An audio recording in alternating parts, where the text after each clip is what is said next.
morning. My name is Steve Kinney. I am the Commercial Director at Square Mile. And on behalf of my colleagues at Square Mile and ESG Clarity, a warm welcome to the third ESG Pathway. And thank you for so many joining us this morning and tearing yourself away from the soap opera, which is called the US election. We have in previous weeks heard from advisors. Today, we have the pleasure of a representative from the industry's trade association, the IA, joining us. But more on that in a moment. This is the third in a series of 4 events put together by Square Mile and ESG Clarity and designed to be informative, but also to provide practical guidance on tackling the challenges. Last week, many of you will have noticed it was Good Money Week, and we saw a raft of stats heralding how popular responsible investment was going to be in the future. Probably one of the biggest headline grabbers was that from PwC, who'd surveyed asset managers across Europe and predicted that responsible investments will secure 50% of the retail monies in Europe by 2025. That's 50%. That's a marked change from something at the moment which is in single digits, and therefore gives you an indication of just how much stow the industry is putting on responsible investment becoming the norm. At last event, we asked the audience, what percentage of your AUM do you expect to be in responsible investments in 3 years? The audience suggested 40%, which is not that different to what PwC were predicting. There were also some very interesting stats from Hargreaves on their observations on their B2C platform last week. Flows into responsible funds have increased by 2,525% since 2016. The youngsters are one of the major interested parties with an increase of 3,588%, those being 18 to 29. However, the most interested parties in investing responsibly are the 30 to 54s, closely followed by the 55s to 64. And this backs up the anecdotal stories we are hearing from advisors that it's the older clients who are looking to invest part or all of their money this way. Not surprisingly, given these stats and the societal change, the impending legislative change, the asset managers are looking to reflect the changing investment needs in their fund range, with a raft of new fund launches all aimed at this space. The market is expecting a wholesale move to responsible investment. When we have been discussing with asset managers, it would be fair to say that the new fund launches will be their primary focus for responsible funds in 2021. It is therefore great that we have Jess Folds with us from the industry's trade body, the Investment Association. Given one of the challenges the advisors who have been on ESG pathway events have highlighted is the inconsistency in language and terminology. Jess will share with us what the IA have been doing in conjunction with the asset management industry to address this and the need to have consistency to meet the forthcoming regulations, some of which Jess will touch on. We do have a super agenda for you today. Now, we will be taking some polls, and just to check that the Slido function is working, can I ask you to vote now on the following test?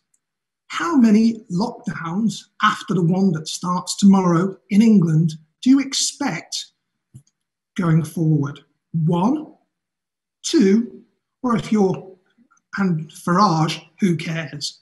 So please vote and we'll see that. It's interesting to say that last month we asked the question, who will win the US election? And 70% of the audience expected Joe Biden.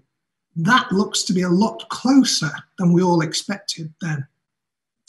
On today's agenda, we have Jess Folds after me. Jess is the investment and capital markets team at the Investment Association. Jess has the unenviable challenge of leading the IA's policy work on sustainability and responsible investment, which she has been working on since 2018.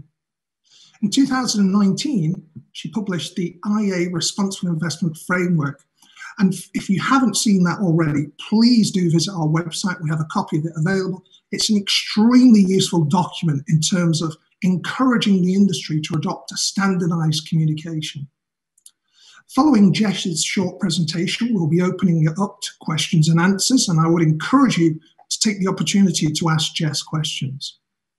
Following that session, we will have Ask the Experts. 3 advisors have submitted a video question that will be answered by the experts from asset managers.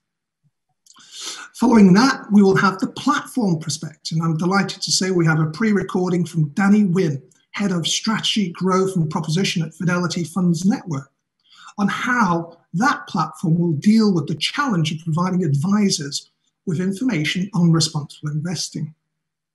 Following that, we'll have an asset management panel chaired by my colleague, Jake Moeller, Senior Investment Consultant from Square Mile, with 3 asset managers, 7IM, JP Morgan, and Schroders, answering the question, sustainable investing, what is it, and how are the fund groups evidencing it?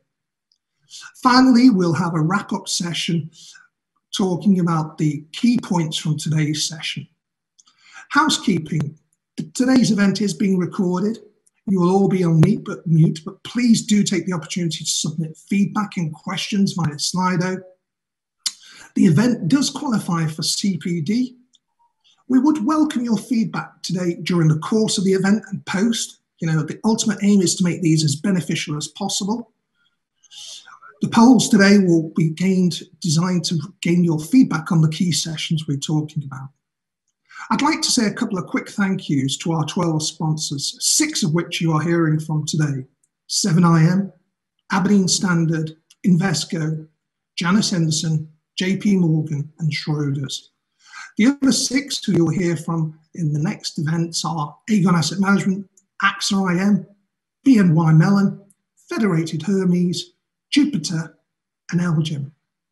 And on behalf of myself and ESG Clarity, many thanks to these sponsors. Without their support, this event would not be possible. I will now pass over to Jess, who will share with you details on some of the excellent work the Investment Association has been doing to ensure a consistency of language and to try to cajole the industry to adopt common standards, making your job as advisor easier when comparing funds. Following Jess's presentation, we will then open up for questions. Jess, over to you. Thanks very much, Steve. Hi there, and good morning, everyone. I'm Jess Folds, as Steve said, and I work at the Investment Association and lead our policy work on sustainability and responsible investment. And today, I'd like to speak to you about our collective work on standardization and communication. So for those who don't know us very, very well, we are the trade body that represents investment managers based in the UK. And we have over 250 investment manager members who collectively manage 8.5 trillion in sterling. And just around 3 years ago is when we adopted sustainability and responsible investment as a dedicated policy area. And since that point, it's been a key priority of our work. And effectively, at that point, we were given a mandate to look at the role of investment managers in relation to society and the environment. And really, throughout this work, the driving aim has been to promote and develop all forms of responsible and sustainable investment. So what we found when we started was that there was no industry agreed framework for how we talk about this. And we thought, how can we promote and develop all forms of responsible investment if we can't articulate what that is? So as Steve touched on, we published our responsible investment framework at the end of last year. And what this does is set out visually and with definitions what we mean by responsible investing. And specifically, it sets it out across what we mean as firms, how we approach this in terms of our policies to ESG integration, how we act as good stewards of our clients' assets, how we may even be applying exclusions across the board. And then also as our particular strategies can apply responsible investment components. So you'll see in a moment on the right-hand side of our framework, we talk about the specific strategies that may include exclusions, themes, best in class, or positive tilt. So here is a picture of the responsible investment framework, and we're happy to share this with you afterwards or to see it on the Square Mile website, as Steve suggested. And you'll see here we have our firm level components on the left-hand side. And so this is really where we're talking about what we do across the board, across our different asset classes. How does a particular house approach responsible investing? Now, the right-hand side is where I'd like to focus our attention today. This is our fund level component. As I just mentioned, this is to do with our specific investment strategies. And this can include exclusions, effectively what isn't included in particular portfolios.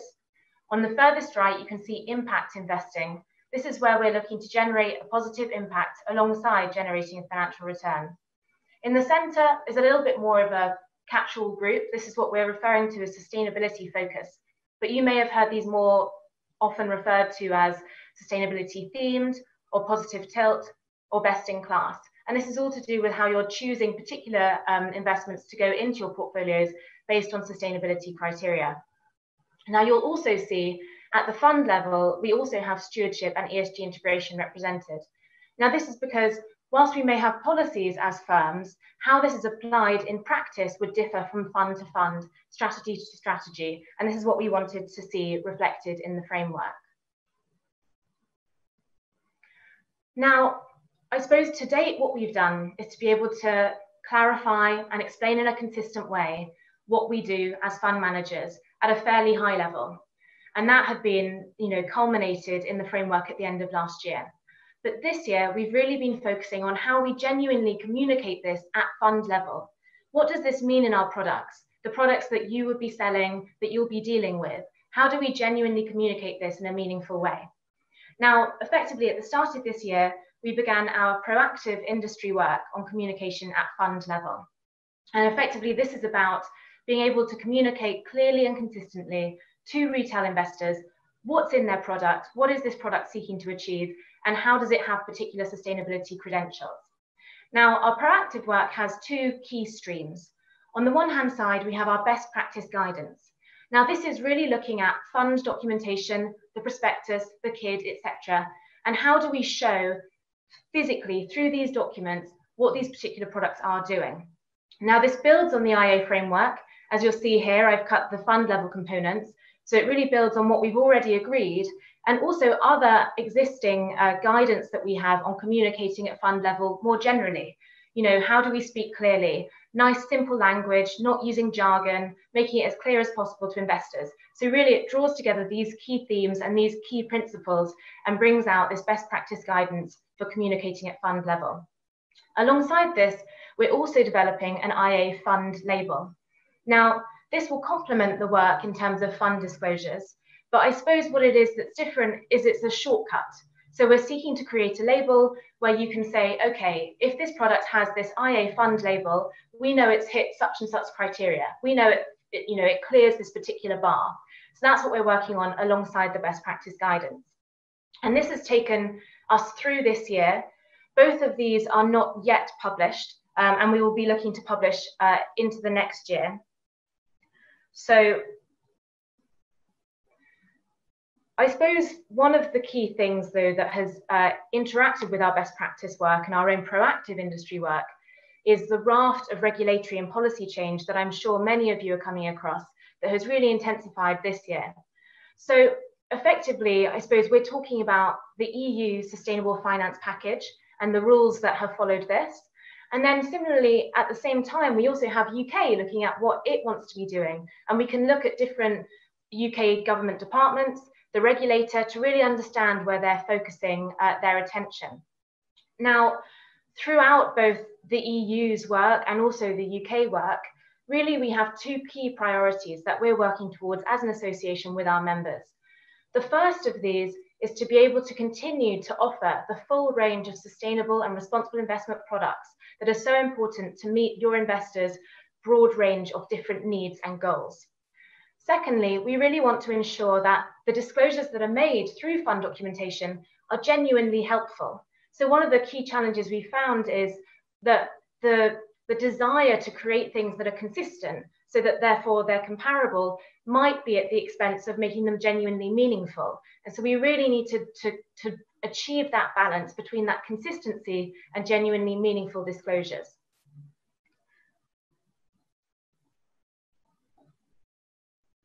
So on this slide, I've decided to pull out two key pieces of the EU regulatory package that I think would be of greatest importance to this particular audience. So on the left-hand side, we have the incoming changes to the MiFID suitability assessment. Now, these have been drafted for quite a while, and they're still in the process of being finalized. So what these say is that financial advisors will have to take account of their clients' sustainability preferences when they are offering suitable products to those clients. Now, there's two key issues that we see here.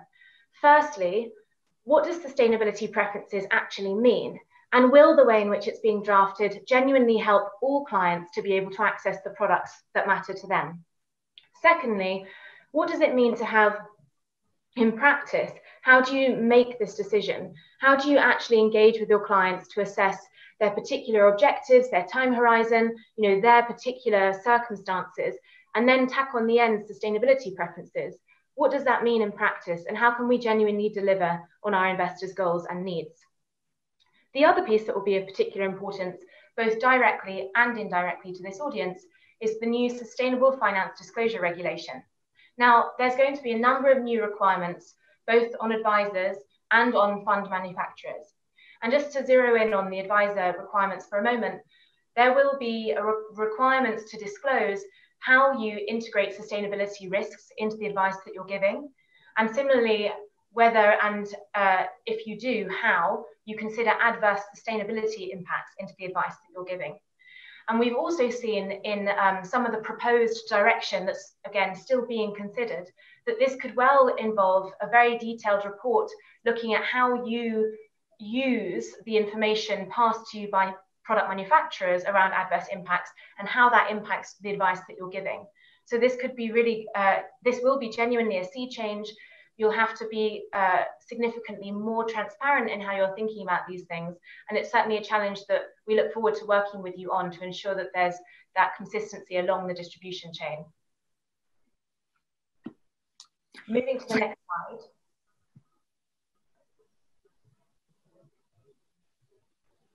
So I wanted to spend a moment on this final slide with you because I think it's most important when we're thinking about next steps and how we manage and make the most of the regulatory changes that are happening alongside industry working proactively to ensure that our clients receive the products that are suitable to them. Effectively, we are on a journey to provide increasingly sustainable solutions to clients and to explain and clarify them as clearly as possible and consistently as possible. Now, here are a number of ways in which I suggest that we could work together going forward to ensure that we deliver on your clients' goals. I'm sure there are others, and I look forward to further discussion on what they may be. But just for the purposes of today, I'd like to highlight these three. So firstly, it's so important that we speak the same language. And as you saw in the first part of this presentation, we'd really like to use the IA Responsible Investment Framework throughout the distribution chain to ensure that we're speaking as clearly and consistently as possible, that we understand the difference between firm level approaches and fund level, that we can see that exclusions are one part of this, but similarly themes are incredibly important, and that we're able to use this going forward together. Second, we really need to be understanding one another's data and information needs as we take this forward. It's so important for us to know what you need to have to be able to demonstrate to your clients that products are suitable. What kind of data do you need to back this up? Do you need to see exactly what levels of exclusions are in these products, how these themes are being carried out? What does that look like? And we'd love to work together with you to work that out in practice. And finally, as we move forward after the end of the transition period at the end of this year, how sustainable finance rules will be calibrated in the UK is increasingly important. We understand that the UK will not be onshoring sustainable finance disclosure regulation as it comes into effect after the end of the transition period. And so what might disclosures look like in the UK? Clearly, there will be appetite for harmonisation and to be able to deliver on the goals of clients across the world. But similarly, there is real opportunity to look at how UK can continue to be competitive in this and what these rules might look like. So I look forward to having these conversations with you going forward and to any questions you may have for me now. And with that, I will draw this piece of the presentation to a close and pass back to Steve for any questions. Jess, thank you very much for that. And thank you for being so candid in terms of sharing the challenges that you and the IA are facing. If I can kick off, we've had a couple of questions put in already, but if I can start off with one of the things that's a common perception when I'm out talking to IFAs is that the rules that you are talking about are primarily an EU thing. And with Brexit looming large, surely this isn't going to affect them. And, it'd therefore be really useful to get your sense as to what the UK government and the FCA, more importantly, are thinking about this and the likelihood of them adopting and implementing it. Certainly, Steve. I think it's a really important question, and it's something that we're working through at the moment. So I think there's a number of aspects to this that will inform how we can understand this and how we should engage with it going forward. First of all, we saw in July 2019 that the UK government explicitly said it would match the level of ambition set out in the EU Sustainable Finance Plan from 2018. So we know that they want to hit that bar, if not exceed it. So in terms of ambition, this is certainly something that the UK is committed to. We don't want to move away from being a leader in sustainable finance. I think what we're seeing more recently is that there is perhaps opportunity to deviate on some level of detail. Perhaps we are aligned in terms of the principles that are being applied, in terms of the importance of bringing transparency to this space, but perhaps in terms of the flexibility given to firms and how they show that, that may be where we can deviate and continue to bolster UK competitiveness in this area. Thank you, Jess. And we've had quite a few questions in from the audience asking about how have you sense test the approach that you're adopting in terms of either consumers or secondly advisors in terms of what you've been talking about today. What research have you done in that space? Yeah, so to be entirely frank, I would say that we have focused attention thus far on really building consensus across the manufacturer, fund manager, industry and community. And I think that that has been a really key part of our work to date. Certainly it was with the framework, and we had buy-in from the entire IA membership, which, as I say, represents 8.5 trillion sterling collectively in assets under management. What we have then done throughout this period is also to bring the framework and other work to settings like this and to hear your views in those contexts. We also have our advisory group within the IA where a number of advisors sit. So we've had a number of meetings throughout this period where it's been incredibly valuable to hear your feedback and to understand how this may work in practice for you. What I would also say is, as we move forward with this work in terms of the best practice guidance at a fund level and the label, we'd certainly really value to hear more from you, and certainly how you could work with this in practice and what you would need would be incredibly valuable to us going forward.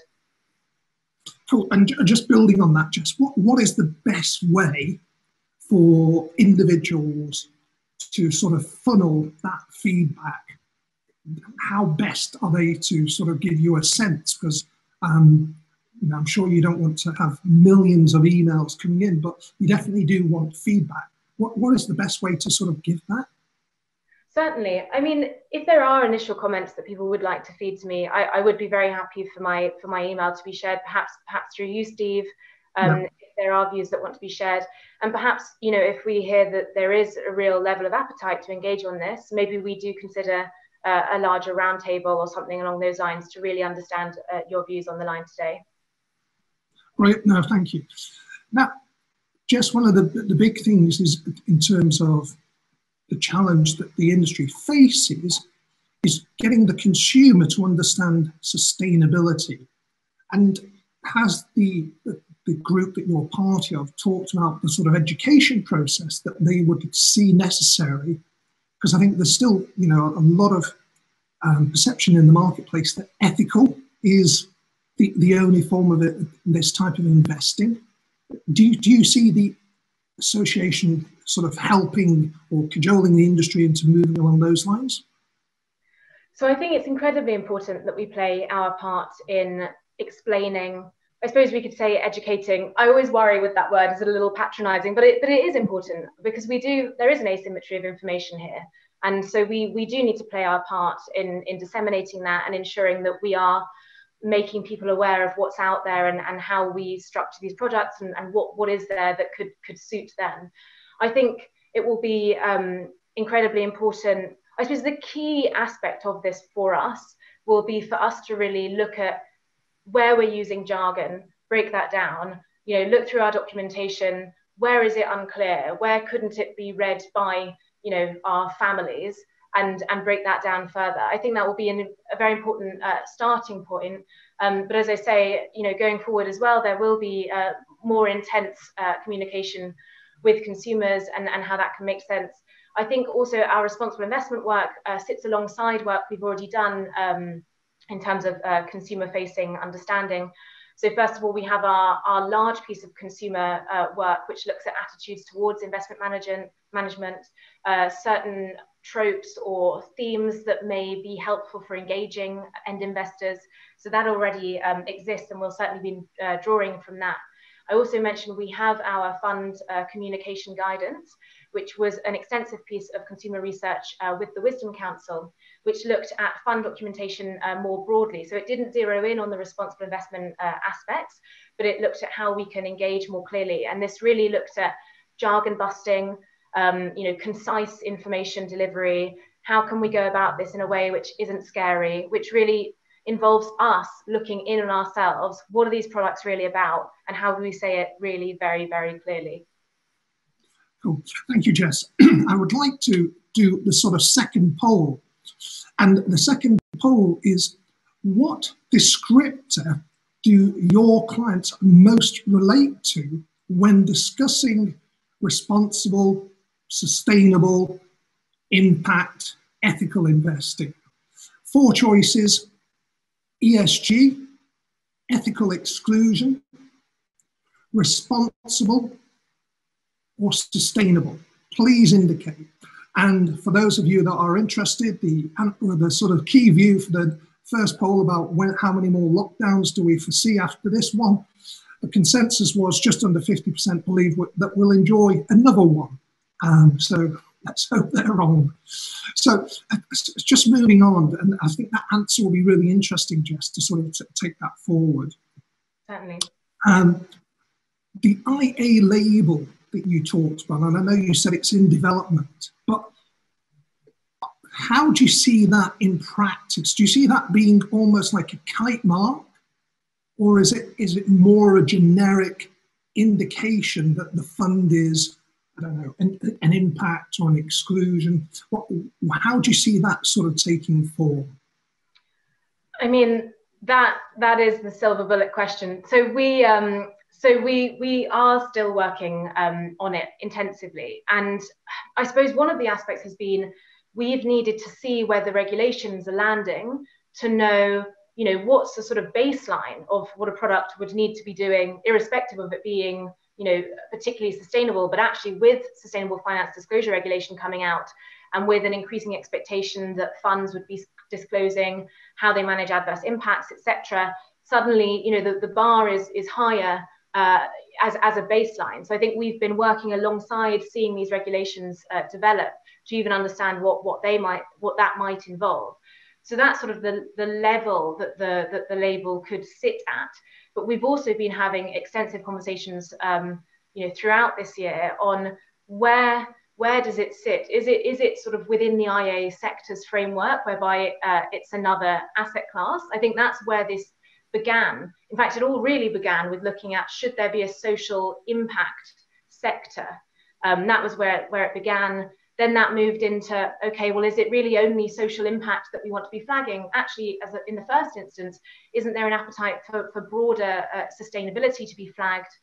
Then there were questions around, okay, well, actually, do managers really want their products to be sitting separately? Actually, don't they want them to be competing with others within that asset class, but just such that you have the visibility that it is a sustainable product?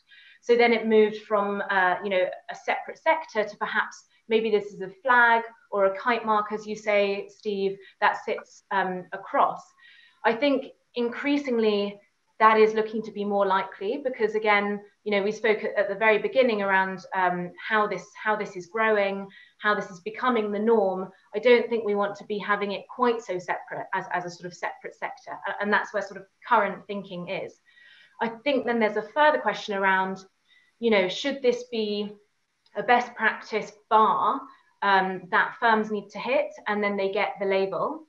Or does there need to be a greater level of granularity whereby it's a label which shows whether it's a themed product or whether it is an impact product or whether it is simply applying exclusions? Again, current thinking is leaning more towards, setting a bar, and within that there's certain criteria that the product would need to hit. So it could be around both sort of firm level processes, ensuring that you are genuinely integrating ESG information, ensuring that you are engaging with your investments and carrying out expectations, under the FRC stewardship code as well. How does that fit into it? And then on a product level, perhaps there is some level of exclusions, perhaps there is some level of, as you saw on the IA framework, sort of sustainability focused aspects, whether it's a theme or whether it's a positive tilt. So I suppose those are sort of the three key question cuts that we've had as we move forward. Cool. And it's really interesting, a couple of the audience have picked up on the poll we've just taken, and a number of them have said it really highlights the challenge the industry faces at this moment in time because of the choice of language. The results are 25% believe that ESG is the way they address it with clients. Ethical exclusion is 15%, responsible is 29%, and sustainable 31%. So it's really a close mix in terms of the terminology. So no real apparent winner, for want of a better expression. But I think it just underlines the sort of challenge we all have in getting that adoption of a common language. Well, just to pick up on one of the points you made during your point there, Jess, you sort of said that there is still a lot of creases, for want of a better expression, to be ironed out in terms of the regulations. Do you have any sense of the timeline? Because part of the key question from the audience, no doubt, is they want to get on board, but what they don't want to do is make a false start, for want of a better expression, and go down an avenue that's subsequently found out to be not the ideal choice. Do you have any sense on timelines? On timelines for the regulations, Steve, yes. Or for the label, sorry? Yeah, for the regulations, Jess. Yeah, certainly. So the first key regulatory change that we would identify would be the 10th of March 2021 deadline for the Sustainable Finance Disclosure Regulation. So that is an EU deadline. So that isn't a deadline for UK firms officially or legally. But I think we are still unpicking actually what will this mean in practice. There is, we do sell to clients across the world. This isn't a UK only market. This is a global industry. So I think even if we don't have a legal timeline in March in this country officially, once this cat is out the bag, once certain clients are receiving these kinds of information, I think that this will change the landscape forever. So that certainly will be incredibly important. And I know that many of our firms, I suppose in particular our global firms, but many of our firms are already well underway in their implementation plans to be ready for March. And some of the key aspects of that are making sure that you have in place your sustainability risk policies or ESG integration firm level policies effectively, that they have in place their policies for how they take account of adverse impacts, which is a new concept, I suppose, in the way in which the EU is currently defining this and working this through. There's also expectations around pre-contractual disclosures for funds, but there's questions at the moment as to whether the March deadline will be that important in practice, because perhaps the real detail in those pre-contractual disclosures may not be until perhaps January of the following year. So I'd say really this March deadline is all about having these firm level policies in place for sustainability risks and adverse impacts as the key piece. And then effectively later on, there's other aspects from SFDR that will come into place from Sustainable Finance Disclosure Regulation for example, from June 2021, larger firms will no longer be able to only have comply or explain in terms of how they deal with adverse impacts. They will have to have their policy in relation to how they manage adverse impacts. So that's quite a key piece from June. And then from December 2022, we'd also be seeing principal adverse impacts being disclosed at a product level. So effectively, you know, we've got our March one, and then there's a number of other pieces that come in a little bit later. And Jess, just picking up on that sort of last point you made, the adverse impact sort of disclosure. Yes. What to the layman does that mean? Does that mean funds would have to disclose if they were investing in the likes of, I don't know, fossil fuels, tobacco, to a greater extent than they currently do? How would you see that taking part, or is that still to be defined? So the short answer is it is still to be defined, but I think what we can do is start to draw on the information we've seen today and the kinds of discussions that are happening. So throughout this period, so since 2018 and March, when we saw the action plan, there's been just a real push from the EU authorities to, I suppose, identify negative impacts that at this moment go further than just those which would sort of directly impact funds financially. So, you know, throughout this process, we were saying, well, we do ESG integration, we do manage what these impacts might be that would negatively impact our funds. And effectively, they're wanting us to open up that understanding of materiality, I suppose it is, such that perhaps the impact isn't felt today, but it's really broadening into negative impacts onto our environment, which perhaps significantly further down the line may have a financial impact, but may have sat outside of what people would traditionally consider to be ESG integration at this moment. So it's really being able to articulate how we are having a negative impact on, I suppose some of them are, you know, carbon emissions. There's ones to do with human rights. There's, you know, specific social issues which clearly have come to the fore, in particular, you know, through the pandemic and looking at how we treat employees, etc. So that's a sort of wider context. And then what we also saw in April from the European supervisory authorities, which is, for example, ESMA, so sort of European version of FCA, is how do we do this in practice? And as you say, Steve, more examples of what this might look like. So they put forward 32 mandatory indicators across environmental, social considerations. And the thing is, I think these are helpful for seeing where the EU authorities are thinking, and they do, you know, they do include carbon intensity, use of water, etc. But what we have seen from industry is that actually this level of prescriptiveness may not be that helpful in terms of firms really identifying and prioritizing what they consider to be the principal adverse impacts. So in short, it's an ongoing conversation around what could be genuinely meaningful and helpful. Thank you, Jess. And what it does say to me is there's going to be a lot of information that advisors are going to be required to get familiar with in a very short period of time. And we're coming to the end of the session, Jess. So I have one final question for you. Should you be kind enough to join us again in 12 months' time, what would you hope to be talking to an advisor audience about in this regard?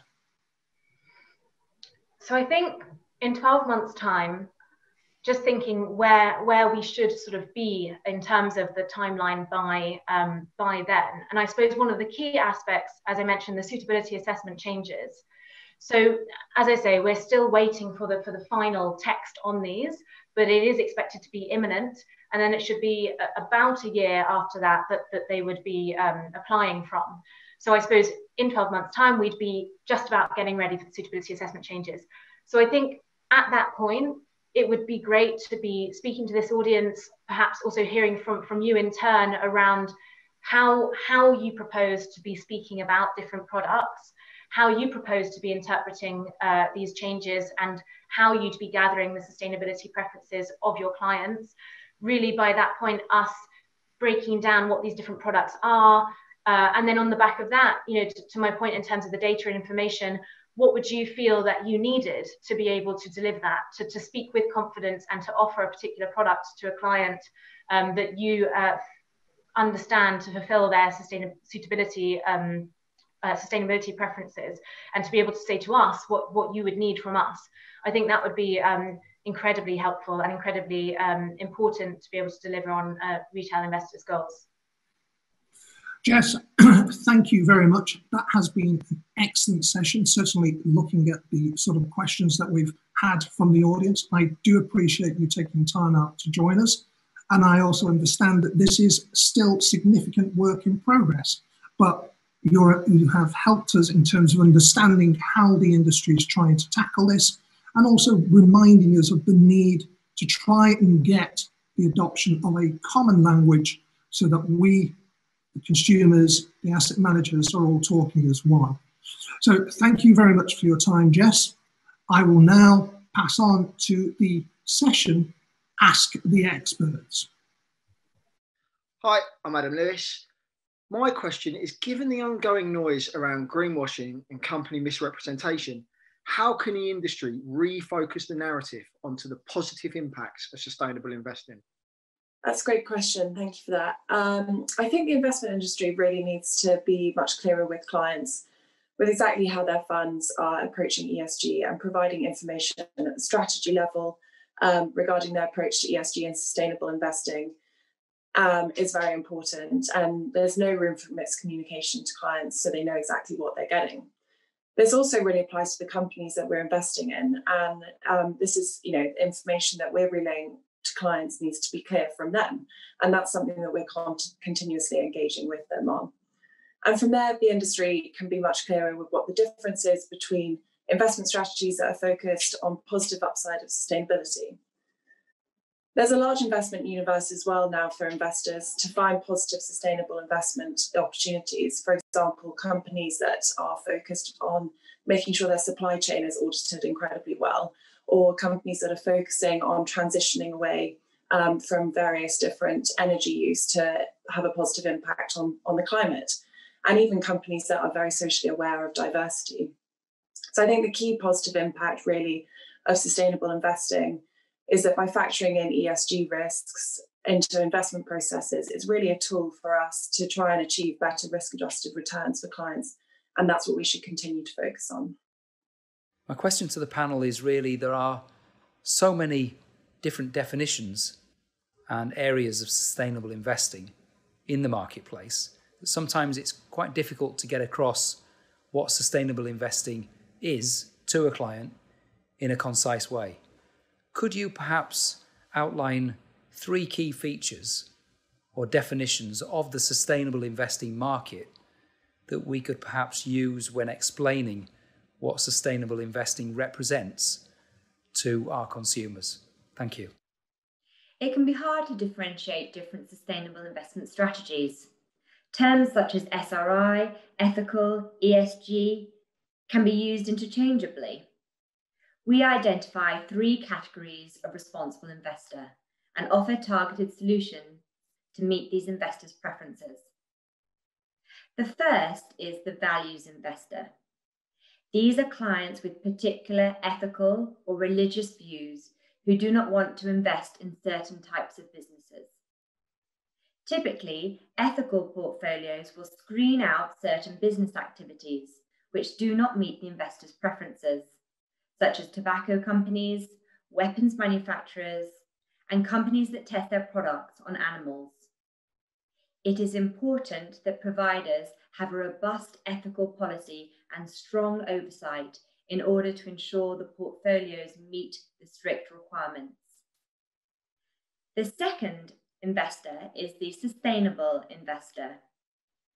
These are clients who want to reduce their exposure to long-term environmental, social, and governance risks, and companies which have poor ESG performance. In addition, sustainable investors seek companies that are leaders in sustainability, or companies that are improving their business practices. Often, engagement is a powerful tool for sustainable funds. Engagement can be used to understand the ESG risks on a forward-looking basis and drive positive change. The third category is the impactful investor. These are clients who seek to make a positive difference and financial return. The portfolios are designed to intentionally deliver measurable social or environmental benefits.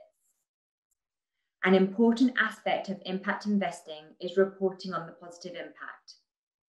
This can be easier for metrics such as carbon emissions avoided, but harder for more social indicators.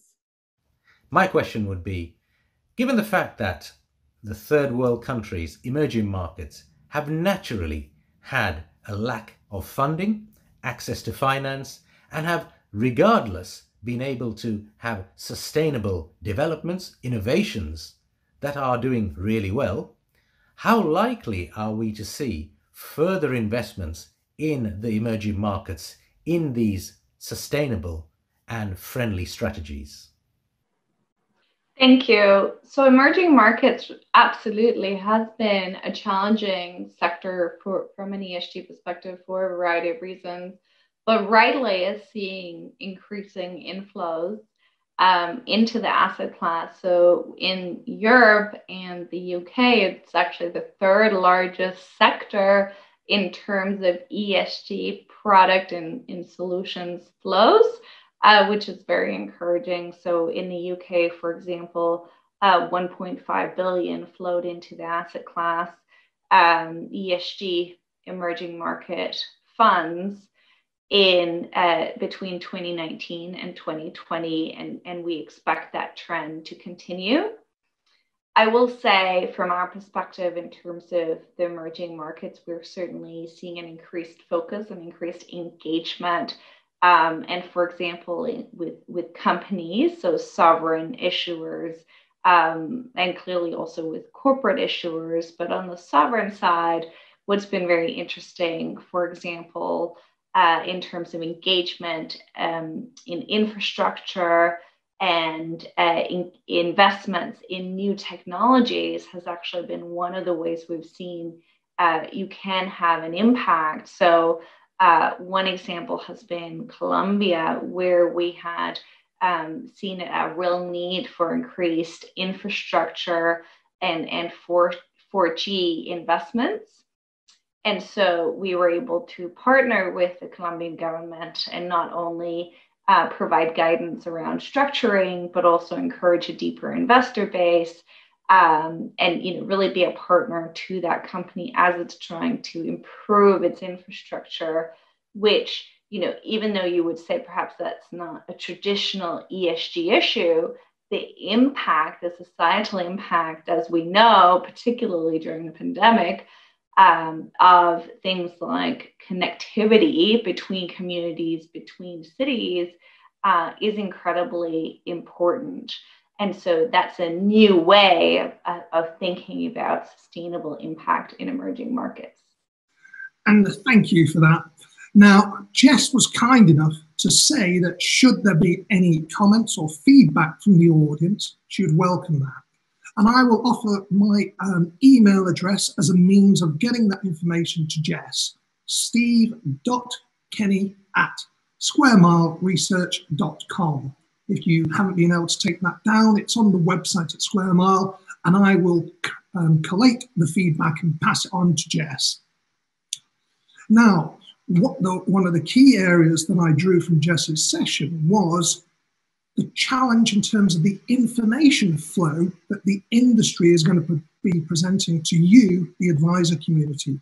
And one of the primary ways that you transact is that of platforms.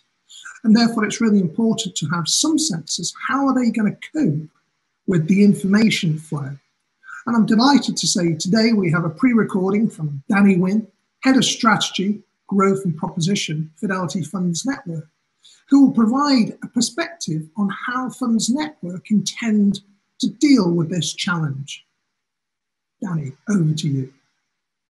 Hi, my name is Danny Wynn. I am Head of Strategy, Growth and Proposition at Fidelity Funds Network. And thank you for inviting me to speak on this subject of ESG. It's obviously very topical and a very important subject. When we're looking at designing new propositions as a platform, obviously the first thing we want to do is understand the challenges of our clients, the advisors, and their clients. So what do we think we know? We know there's latent interest from the end client. And we also know that many advisors are still not proactively addressing this subject. And to be honest, I can't blame them. It poses a number of challenges to the traditional advice and investment selection model. And the current lack of standardisation in disclosures across the industry is not helping. But regulation is on its way. It's hit Europe. I think if it wasn't for COVID, there'd be a consultation already, and we're certainly expecting one next year. And we're expecting it to look very similar to what's been seen in Europe. And really, I think that advisors need to start looking at this as an additional non-financial need that they need to try and address when working with a client. When we look at the challenges of doing that, well, what are they and how might platforms help? The first is the advisor needs to explore the preference with the client. And for me, the best analogy of this is actually understanding risk appetite and risk capability. The regulator first warned firms about failings in client risk appetite and capability assessments in 2011. And we've been on a development curve ever since. And I think we're at the beginning of a similar journey here. Similar to risk profiling, where it's no longer really acceptable to ask the client what their risk appetite is. Advisors need to explore this with clients to understand what sustainable themes the client is concerned with and how strong they feel about it and how they might like to express those sort of preferences through the various types of investment style that are available, whether that be exclusion, stewardship, positive impact funds and the like. And also, whilst it is wrong to suggest that there is necessarily a trade-off between investment returns and satisfying sustainable preferences, it will be important for advisors to understand their client's strength of feeling and what compromises they may be prepared to make between their financial goals and their ethical or sustainable preferences. For example, is one area to explore. It's difficult to see what direct help platforms can provide here. Sure, we'll offer our views and thoughts, and maybe even help communicate best practice where we see it. But in terms of platform tooling or capabilities, I'm really not sure how we can help. But if anyone does have any ideas, then I welcome them to contact me directly. The next area, once the need has been explored, is then how do advisors meet that need? And so how do they solve for it? And this is not easy because as with risk profiling and investment selection, I expect we'll find ourselves in a situation where advisors will need to demonstrate that they have matched the investment solution to the client's specific preferences. The firms using a catch-all ESG variant of their model portfolios may find themselves in the fullness of time being accused of shoehorning by the regulator, or worse still, greenwashing or an equivalent by their clients. In the short term, this may be sidestepped by being crystal clear to the client on the focus and style of your sustainable portfolios and seeing if they buy in. But as this space matures, I don't see how this approach will continue to be justified. In the same way advisors have sought help, support and tooling to meet the evolving challenges and thinking on risk profiling, similar support will be needed in this space also. Many will, as they do today, outsource the challenge to third-party investment specialists, like SquareMar. Others, though still constructing their own portfolios, will need information and tools to help identify appropriate portfolio substitutions to make. So how can platforms cope with this challenge? But as an absolute minimum, we'll need to make sure we provide access to the sustainable investments that advisors wish to use for their clients. At Fidelity, we're 100% demand-led when it comes to new asset take-on. We're seeing a big swing towards investments with a sustainable theme in our demand pipe for new assets on the platform. Platforms may also have a role with some advisors in helping them identify alternative investments that will help satisfy the client's sustainable preferences, whilst also enabling them to construct the well-diversified and risk-targeted portfolio that meets the client's financial needs. Platforms also may have a role to play in engaging with the manufacturing side of the industry to try and drive standardisation and disclosures that fit with how advisors explore these needs with their clients, and not just how portfolio managers run their investments. And then the final piece, and the piece that actually I've heard very little being spoken about in the industry, is how do you demonstrate on an ongoing basis that the need is being met? We all know that professional financial planning businesses rely on the relationships they have with their customers, and that this is heavily predicated on the concept that the advisor will continue to monitor, review, and report on the client's progress towards their goals.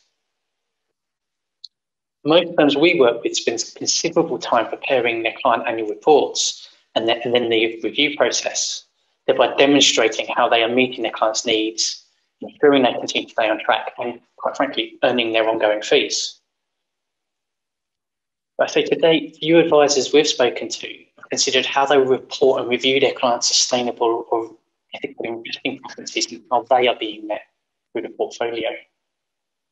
So can advisors build into their reporting what the carbon impact is, or what the sustainability kind of status of the portfolio is, and also reporting it in the areas that the client is interested in. The UN sustainability goals, they cover multiple areas. Some clients might be interested in the environment. Others might be interested in board diversity and or education in the third world. There are many areas of this very broad kind of ESG debate that you can't just have a single standard report that will work for every customer. Right now, advisors are placing a lot of trust in fund managers and investment managers to do what they say they will do when it comes to sustainable investing. This clearly wouldn't happen when it comes to meeting the client's financial needs. So I struggle to see how this will continue for sustainable preferences. And here's where platforms, I think, can come in. Can we access data, build into our client reports that we know many advisors use, or at least access the information for to build their own reports? Can we include information that will help the advisor demonstrate to their clients that not only their financial needs are being met? If we can do that, we can help advisors really embed those relationships, because after all, the client's ethical and sustainable preferences are actually a more emotive subject for many clients than the financial goals, which are obviously often more subjective. And if we can help advisors do that, not only are we adding value as platforms, but we're helping advisors really embed their relationships with their clients. So that's it. That's our thinking at the moment. It's a space where everybody's thinking is evolving, and I'm not saying we've got it right. At the moment, we're really trying to fall in love with the problem before we fall in love with any of our own solutions. Really trying to understand what are those needs. And as I mentioned earlier, I really welcome anybody reaching out to me and who wants to spend some time to talk about what's really needed in this space. Thank you. Hello, everybody, and welcome to the Fund Manager section of today's ESG Pathway. I'm Jake Moeller, Senior Investment Consultant at Square Mile, and today we're going to be building on some of the themes that you've heard about with the fund managers, and I'm joined by three excellent representatives from the industry.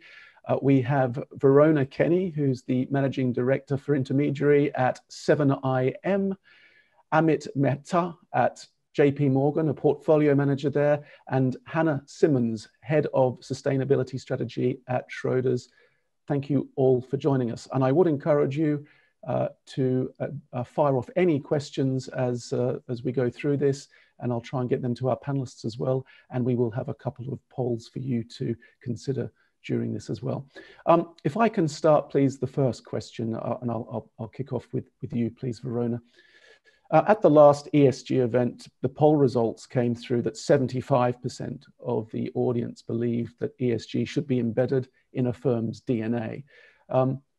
Assuming that ESG is or becomes a hygiene factor for the risk assessment of investments, how then do you go on to define and articulate your responsible investment proposition? Verona. Thank you, Jake. Morning, everybody. Morning, Jake. Really good question and really great results. That 75% of attendees at your last event actually see ESG as becoming such an embedded part of investing. Really good question, and I think that there's two parts to that.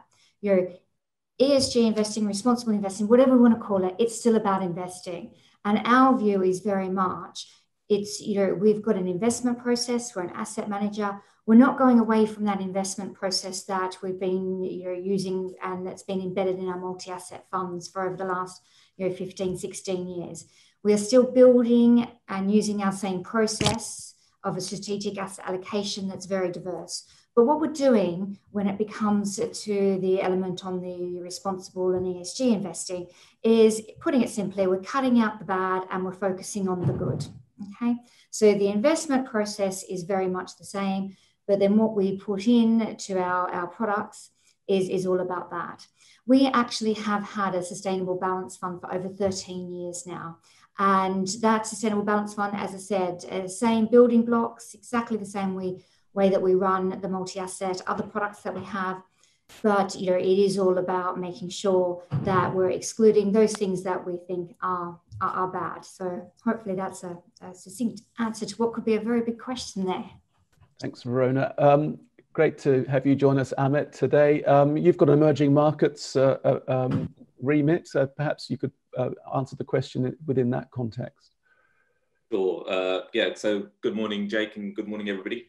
And again, thanks for the question. And it's great to see that there is a great majority of people that believe that ESG should be embedded in firms' DNA. And I think the first thing I would say is that we'd 100% agree that when we look at investments and when we look at businesses that we want to invest in, that we certainly agree that ESG should be embedded in the firm's DNA. It should be at the heart of what they think about, regardless of what kind of business and an opportunity set they're in.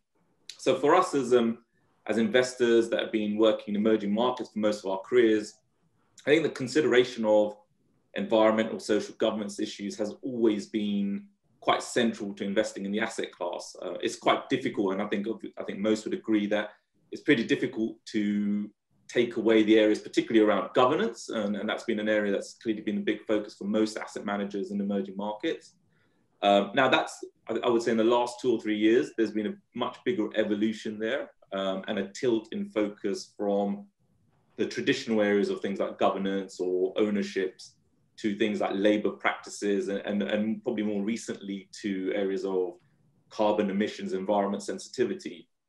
But as I would emphasize, that's been more an evolution rather than any revolutionary change about how we think about investment in the asset class. So for us, as a team as well, I think ESG integration has been at the heart of what we've always done, but we've extended that particularly on our sustainable products. And so in our opinion, for anyone managing sustainable strategies, I think you have to be prepared to make exclusions. You have to be prepared, I think, to say there's just certain industries and certain businesses you just won't invest in.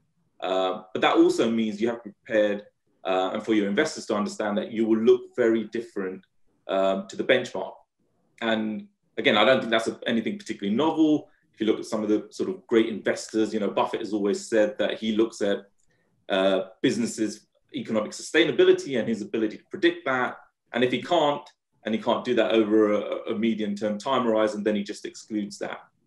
And for us, it's a very similar view on responsible, sustainable investing, that it just broadens our filter to include ESG as well as the economic considerations. So in terms of definition and from our perspective, we exclude, and we can go into this a little later if it's interesting, we exclude unsustainable industries, unsustainable businesses.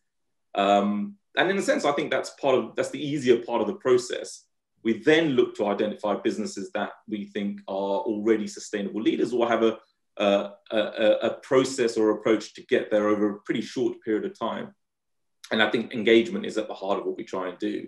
And I think from an emerging market perspective, it was always helpful just to get some examples out there. So last year I attended an annual results presentation of a company called Vitasoy. And this goes really back to your question around embedding and companies embedding ESG in the DNA of the business. So Vitasoy is one of the largest soy milk manufacturers in Asia.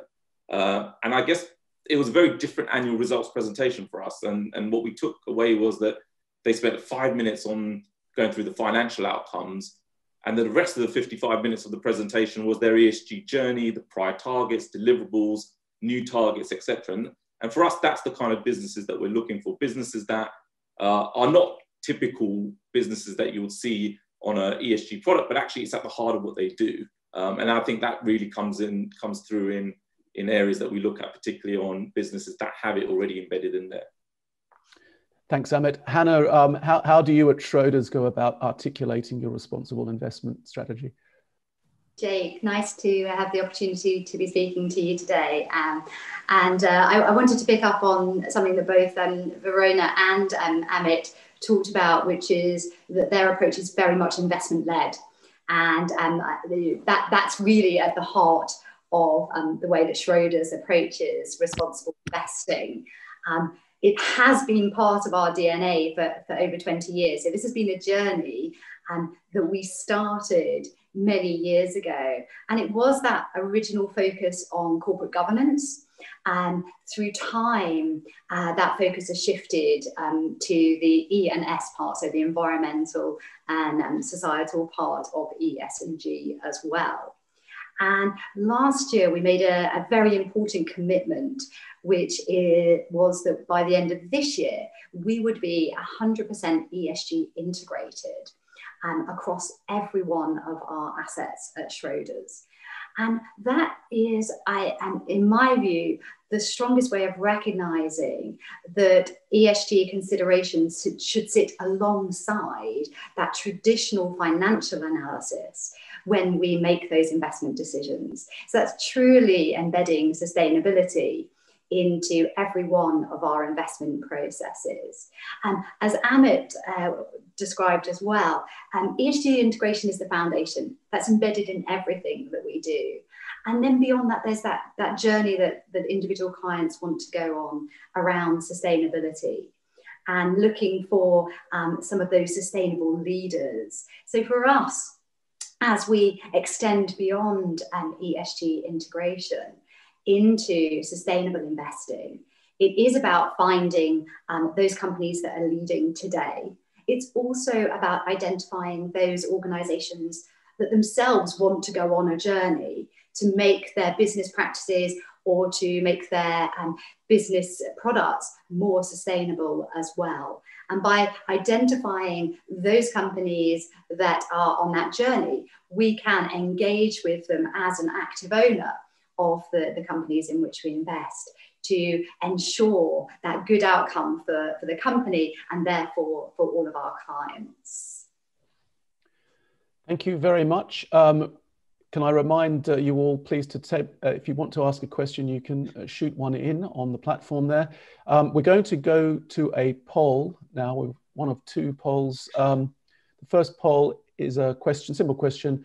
Do you think there is enough clarity on the responsible and sustainable objectives of fund products? Do you think there is enough clarity on the responsible and sustainable objectives of fund products?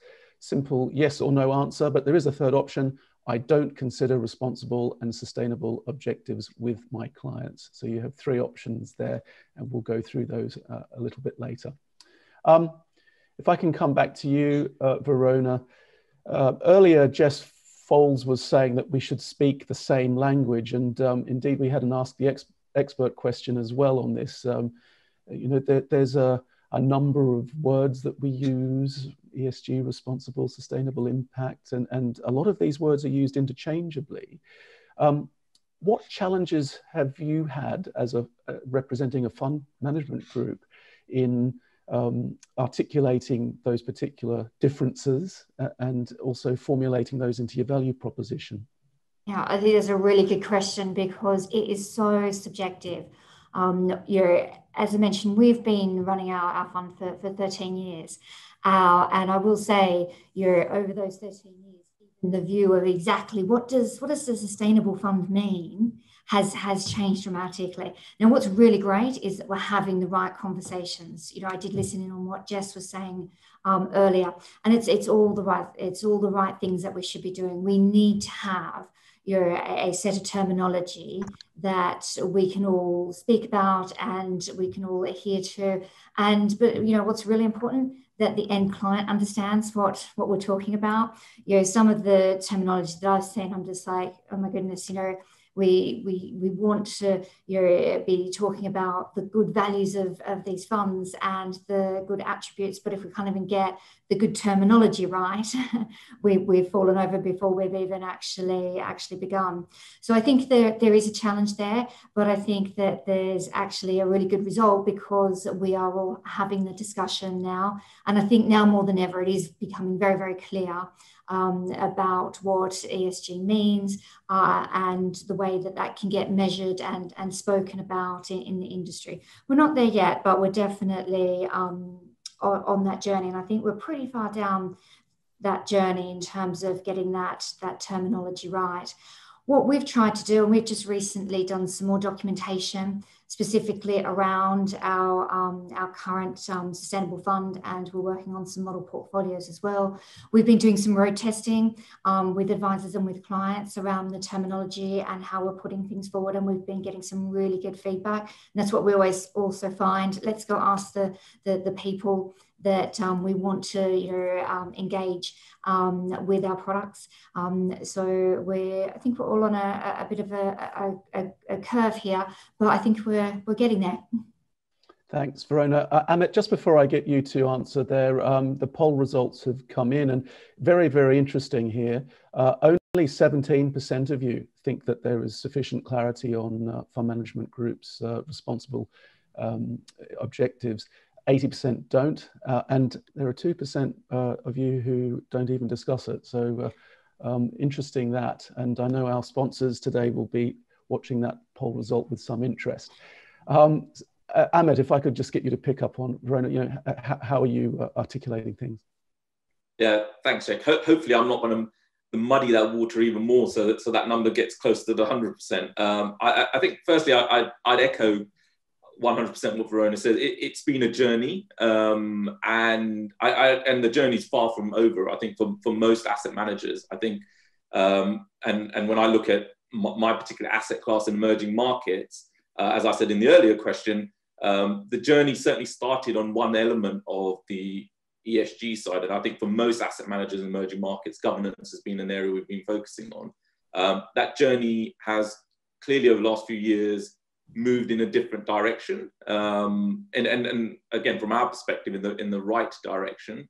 The engagements with companies and corporates has become much more material on environment, social issues, and because they impact particularly big manufacturing industries that we are exposed to. So I think it's really important, and I think when we launched our product, I think if there was one element we spent the most amount of time on trying to ensure that we had clarity on, was exactly this definition. When we knew that there was, what is ESG integration, what is ethical investing, what is sustainable, what is impact investing, and we wanted to make sure that we had, both for our clients and also internally for our analysts and our team, a clear definition of what we were proposing as a product. So I think it's extremely important at the outset to ensure you're able to define what you think sustainable investing means. And so for us, as I said, hopefully I can maybe clear things up a little bit. We consider sustainable investing, in a sense, in its broadest form. And that for us means to consider two key pillars. I think it goes without saying that one of those key pillars is businesses that take leadership on environment, social governance issues. And then I think as any fundamental long-term investor, we have to also believe that corporates that embrace this in their core business will ultimately produce strong and more resilient businesses. Now, a full consideration of a business's sustainability must also consider the sustainability of its economic model. And I think I mentioned this earlier. There's nothing sustainable about a company that cannot make or cannot sustain its return above cost of capital, or it doesn't make any money or doesn't produce any cash.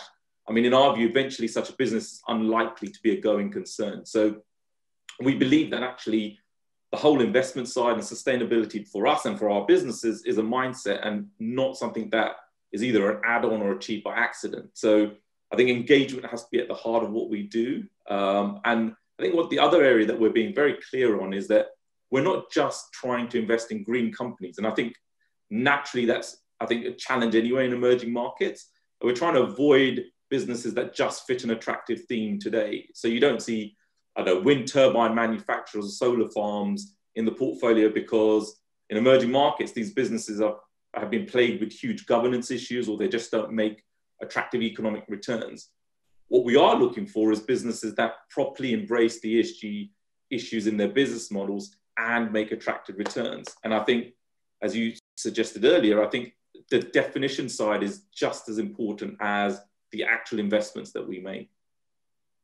Hannah, as head of sustainable strategy at Schroders, I mean, the way that you view things must have considerable impact on the way that your fund group sees things. I mean, how do you go about communicating the differences here? Another really good question, Jake. And we've spent an awful lot of time over the last few years on an education program. And that's been both internally and externally with all of our clients to really help them get through that sort of layer of jargon. Sustainable investing, or ESG, like all other parts of investment, has plenty of jargon, and being able to support clients in really understanding what those words mean and how people use them, and also to pick up on some of the earlier comments about that interchangeability piece, so that we want to be, investment managers are going to use jargon. That's our everyday, that's what we consider our everyday language to our investors and clients. It is jargon, but we want to share and make sure that everybody understands what those words mean. So to help our clients, we've written a jargon buster. So we identified 50 terms and described and defined them for investors. In fact, we're looking at revamping it, and as we do this next version, we might end up with closer to 100 terms, which again highlights the complexity and the challenges when somebody embarks on learning more around sustainability. We've also written extensively on all the different ways that you can access sustainable investment. And we heard from Jess Folds earlier on today from the Investment Association. And last year we were part of the working group that put together the IA responsible investment framework, again trying to encourage the industry and all its participants to use those common words and that common language to really help our clients and be able to understand when each of us today, we've talked about ESG integration in our businesses. We've talked about what sustainable investing means, so that really our clients can understand and compare what it is we're doing. So for us, there's been an incredible education drive behind this. Thank you very much. I want to talk about, I want to mention the G word, greenwashing. Increasingly investors and advisors are asking about evidence, and I think that's really, really important. How do you each go about, showing that your portfolios meet their responsible or indeed impact objectives? Verona, if I could start with you on that. Yeah, no, we definitely don't want to talk about the greenwashing word, but it is something that comes up. I think there's a couple of ways to look at this. Of course, I'm going to sit here and say, well, of course we don't greenwash, and look here, and I can point to, what we have in our documentation, whether that's on our fact sheets or in our brochures or anything like that. But actually, it's not about what we say, it's about what the industry says, what our clients say, and what we can get a third party to say about our products. Now, what's been really interesting is that recently we have done some advisor roundtables specifically on this, and advisors are really falling into a number of camps, but we're finding more and more advisors that are really getting into the detail on this, asking us actually even more challenging questions than some of the experts that we would expect to want to get to that level of detail. So this is a really good example, I think, of where, if you are in this game, your clients are going to keep you honest.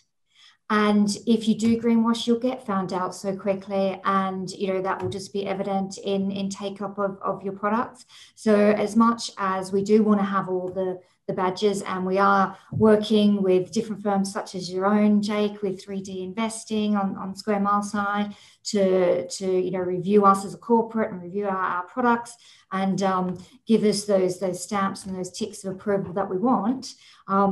We are actually finding that in this case, it's advisors and it's their clients that are the ones that are going to keep us all honest on this front. And I actually think that's even more exciting, because it means you've got people that are investing in your products that want to know the underlying details. So we say bring it on. That's great, Verona. And I think it's interesting that you mentioned the certification there. I think it is important that there is some evidence that you do what you say what you do what you say you're doing. And Amit, if I could hand over to you, emerging markets are often criticised as being an area which is probably the weakest link. I mean, greenwashing might be a temptation in EM. Do you think? No. Oh, look, I think emerging markets are criticised for lots of reasons, but yes, absolutely. Look, I think there is, as Verona mentioned as well, I think there are two parts to look at. One is obviously some sort of external validation, and secondly, it's actually what you're doing internally from a process and a product perspective. So I think obviously the attempts, what we've tried to do is ensure we've got sort of both things working in our favour. So we know that places like continental Europe are a lot more advanced in how they've thought about ESG, how they've thought about integrating it, and particularly how they're challenging asset managers on how they're running their products. And so to that extent, it's great. But for that, we have, for our sustainable product, we have received the Fable Fin accreditation for a second year in a row, which is a Belgian industry body that has their own principles of what they think a sustainable product should look like. And they make assessments around process philosophy, what we're not investing in, how we're tilting the portfolio. And separately, we've also received recently the French Transparency Code as well. So I think we have some nice external validations of process and philosophy. Now, beyond that, what we look at is everything we do ultimately is about the businesses and the companies that we invest in. But I guess for investors at an aggregate portfolio level, what could you look at? The obvious things are, and if I take these pillars on environment, social governance one by one, if you look at the environment side, you can look at the aggregate or the total carbon footprint of our portfolios. You can look at on the social side, the diversity of our companies and boards. And on the governance, the independence and the dividends and the ownership structure of the businesses on governance. And so all of these aspects, and I'm happy to share some numbers with that, but if you look at things like the environmental side to begin with, our environmental footprint is pretty low. So our portfolio holdings have pretty low emissions for every $1 million invested. Now, if you look at the benchmark, there's roughly about 400 tons of emissions for every $1 million you invest in the emerging market benchmark. There's about 20 tons for the portfolio. And what does that really mean? And look, I'll start by saying we're not taking cars off the roads or planes out of the skies, but the difference in that kind of emissions number is roughly equivalent to 80 cars or 150 flights. And so it's not immaterial. And again, if you move that further into things like social and governance, clearly our numbers on the portfolio level are significantly better than the benchmark. And that's what we're trying to ensure, that clients and investors have that transparency to be able to see that not only are we at the corporate level investing in the right types of businesses, but actually the outcome is visible to everybody. Hannah, there's lots mentioned by the other speakers in terms of distilling your message. What are some of the key considerations for you? Thanks, Jake. And one of the things that we recognise is that as more and more of our clients are investing sustainably, that natural question of how do you evidence it has clearly been growing. And in order to support clients in understanding that. We actually are enhancing and developing a number of reporting tools. And effectively, through time, the Sustainable Investment team has built a number of investment tools, taking in data directly from companies, from other public sources, to assess and understand the sustainability behaviours of different companies. Those same investment tools can be used as tools to provide that evidence and reporting back to our clients. And so it's using the output from those tools that we're now developing and delivering reports to clients to really help them understand the sustainability of their investment portfolio. So in the last few years, we've developed a tool, it's called SustainX. It helps us understand the impact that companies have on society. So we look at a number of different factors, from things like carbon emissions, to the level of tax that a company pays, to the wages that it pays all of its employees. And we effectively identify the benefit or cost to society that those activities carry. And what we're trying to do is we're trying to identify costs that aren't today borne on company balance sheets, and essentially put a financial valuation against those and be able to identify what would the cost be to the company if all of these societal impacts became financial costs. And by doing that company by company, we can build up a portfolio perspective and show investors the societal impact of the companies that they invest in. So that's one tool that Schroders has developed. And we've heard from both Verona and Amit around the importance of also looking for that external verification, because our tools, we're very happy with them. They've received awards from different organisations, but clearly they aren't necessarily comparable with other investment managers. So our outputs wouldn't be the same as what Amit is producing, for example, on his emerging markets fund. So we also must find ways that help clients be able to compare. And so, yes, we have also sought that external verification through things like the Eurosif transparency code and some of the other labels, so the Belfin and the French label as well. In addition to that, we've identified a number of metrics across that E, S and G spectrum, so things like the carbon intensity, board diversity, and we also show those characteristics which will allow clients to then go and compare them with other investment managers. By using publicly available data, they can basically go to another manager and say, please show me what your portfolio looks like through this lens as well. So through a combination of proprietary tools, through that publicly available data, we think all of those components come together to really support clients in being able to understand and assess the sustainability characteristics of their investment portfolio, and importantly, make sure that what they're experiencing is what the client actually expected. So is it aligning with their investment goals that they set out to achieve? Thanks. Verona, I forgot, you've got a relationship, I think, with Saracen, don't you? I mean, what sort of conversations do you have with them about evidence on the equities side of things? Yeah, no, we do have a very strong and long relationship with Saracens. They've been working with us with our current sustainable balance fund, specifically on the equity basket that we hold within that product.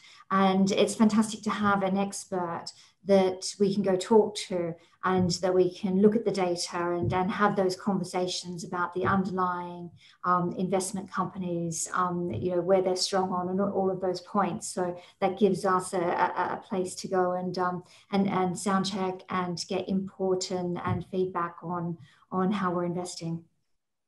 Amit, just a quick follow-up with you as well, and ties into an audience question. Square Mile has recently acquired the 3D investment business which actually analyzes portfolios at an individual stock level. And to get a AAA rating, you pretty much have to have 100% of your portfolio invested in sustainable or responsible type funds. One of the client question is having any non-sustainable investment in your fund tantamount to greenwashing? I mean, how do you as a fund manager, potentially make an exception to a broader remit?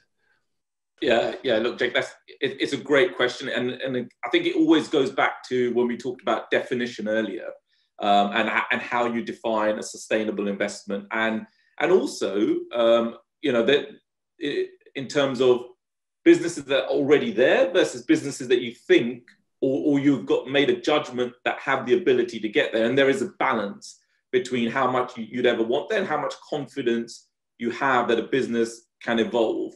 The first thing I would say is I'm generally quite skeptical, and I maybe having done emerging markets for all of my career, I'm more cynical and skeptical than most, but I'm generally more skeptical that businesses that haven't done it or haven't had it embedded in their core are going to tomorrow turn around and say, yes, we are considering these issues and it's all going to change from the next year. So I think we generally take that view pretty skeptically anyway. So I would say a very big portion, if not the majority of our portfolio, is made up of businesses that we've already deemed as sustainable leaders by that definition of economic sustainability and ESG leadership. There is a very small element, and I would say tiny, where I'd say I have a higher conviction that they can get there.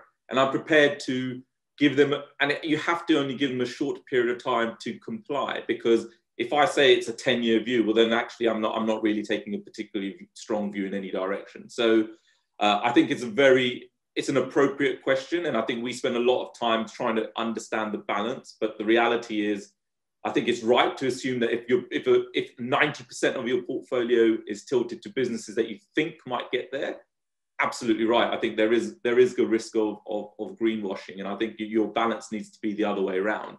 But also, you don't want to penalize businesses that you genuinely think are moving and are on the same journey that us as investors are on to get there. And so, absolutely, I think the way we look at it is, who are the established sustainable leaders?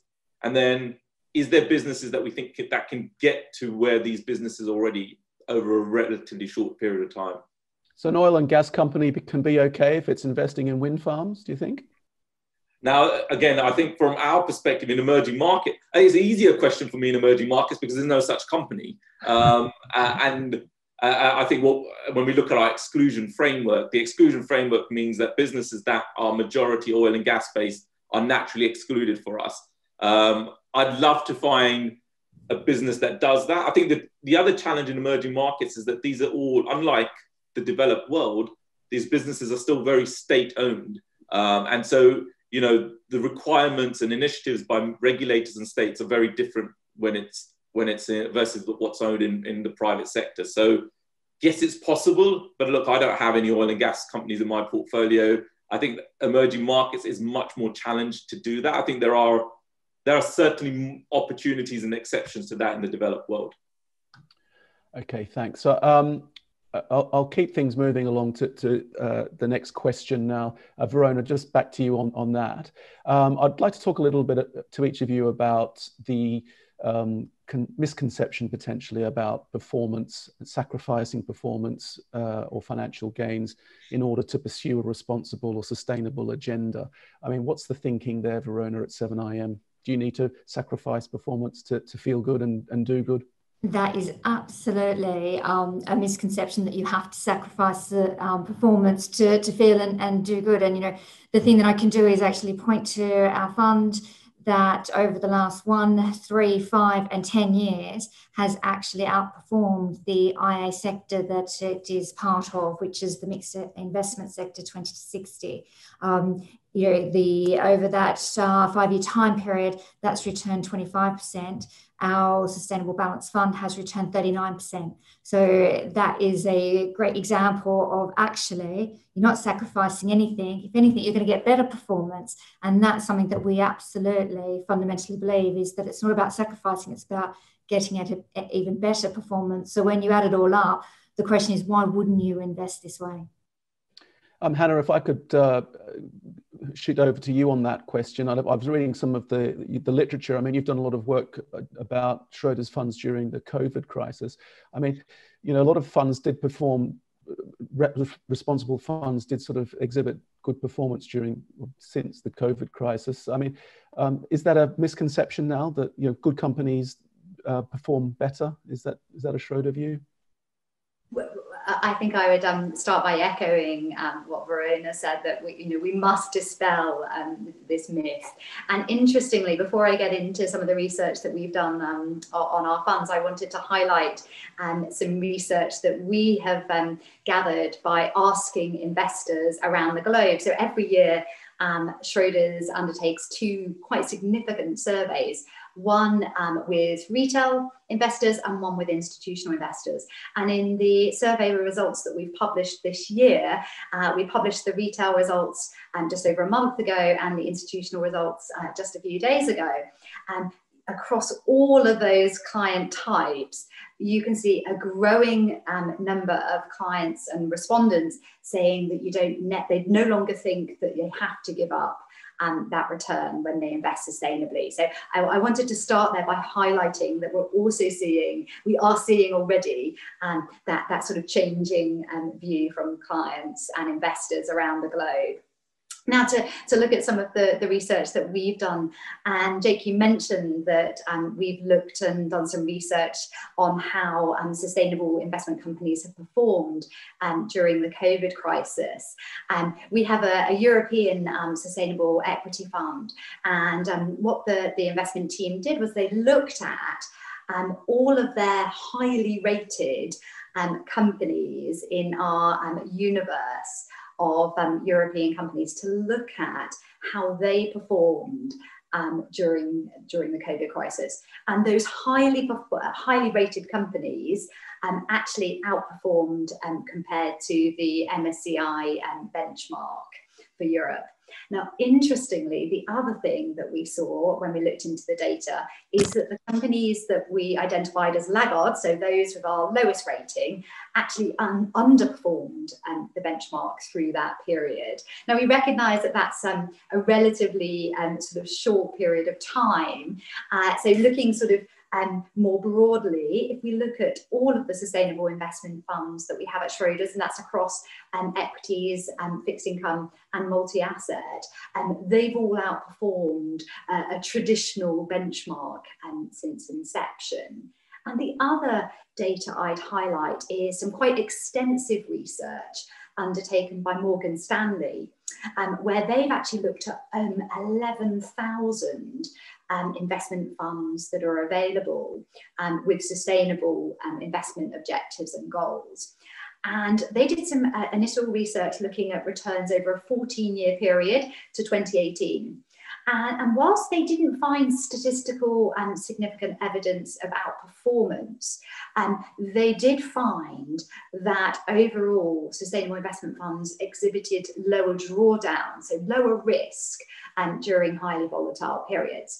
Now, Morgan Stanley has updated that analysis looking more recently through what happened through the COVID crisis. And they've seen very similar outcomes as what Schroders did with our research, that through the COVID crisis, those sustainable investment funds have actually performed better than the traditional benchmark. So again, growing evidence that you do not have to give up returns when you invest sustainably.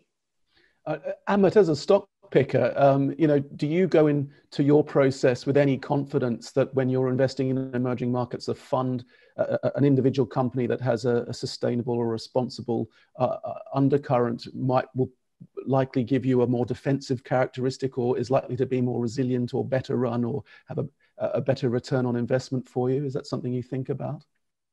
Yeah, absolutely. And Jake, I think it'll be no surprise that I'm going to absolutely agree with both what Verona and Hannah have said, in that I think it's a complete myth that actually you have to give up any kind of return.